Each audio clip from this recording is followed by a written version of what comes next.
Well, hi everyone. I'm Bill Sheridan with the Maryland Association of CPAs, and I want to take a few minutes today to talk about women in the CPA profession.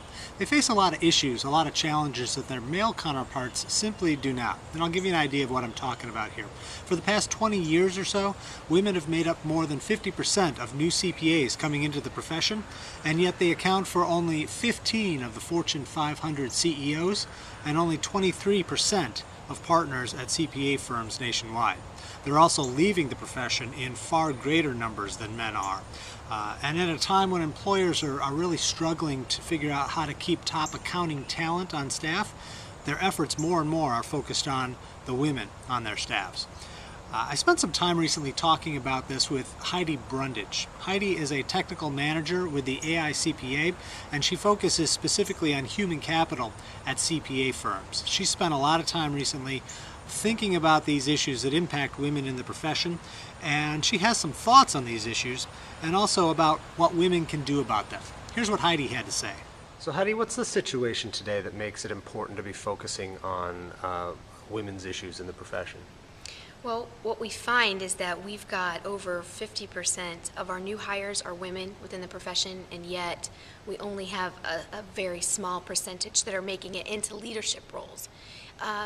So that presents a challenge for us because where we've got over a majority entering and 23% at the partner level, and then when you look at large companies around the U.S., there are only 28 out of 1,000 Fortune 100 companies, Fortune 1,000 companies, I should say, are CEOs, then we have some sort of disparity. We're losing women along the way, and we're also losing some leadership skills that women can offer at some point in time. So to me, that's a challenge for our profession and something that we need to fix.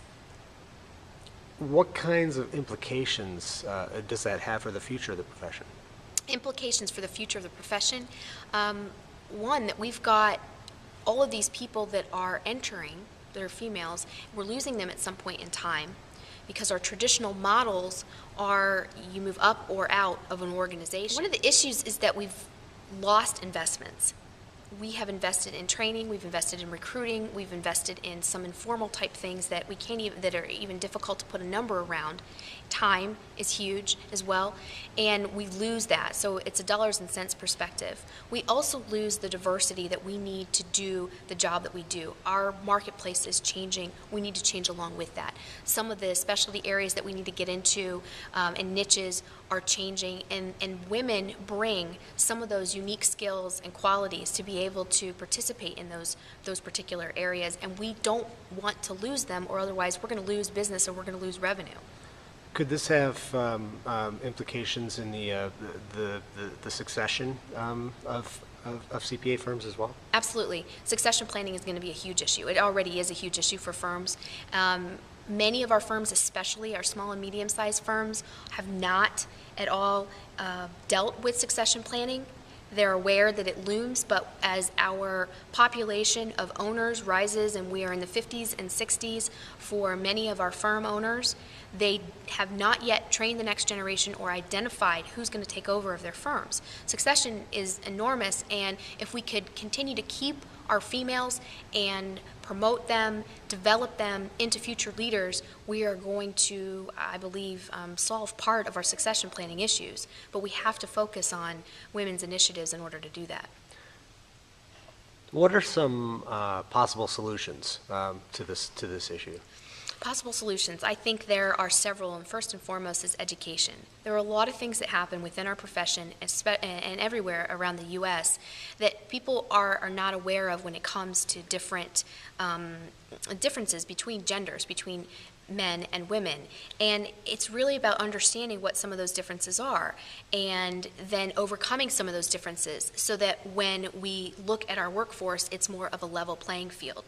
So what I'm getting at is understanding what are some of the unintentional biases that are out there based on cultural norms that we've all been brought up to believe. So education is huge, but also getting some of those people who have been successful, some of our female role models, getting them out there even more than they already are so that our women can see that it's possible to be successful, to be a leader, that there are opportunities for them. We have got to make our role models more prevalent.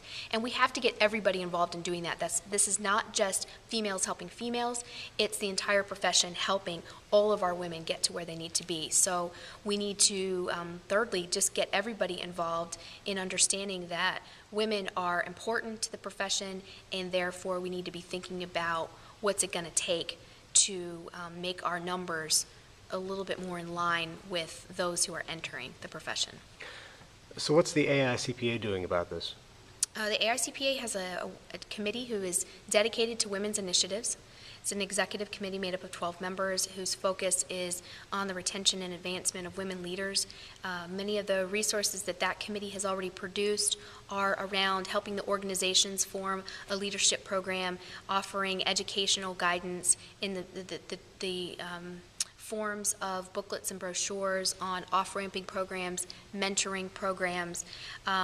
Some of the things that we're looking to do going forward are provide more training for the individual and not just the organization, and helping our individuals see that they have all kinds of excellent strengths that they may not realize. That's something that women have an issue with, and developing some of their skills that they need to be successful in leadership, such as business development, for example, is definitely an area where a lot of our people are deficient within the profession. So those are some of the things that we're working on going forward to help and develop the individual. Well, Heidi Brundage, thank you for taking the time to talk to me today. Thank you very much.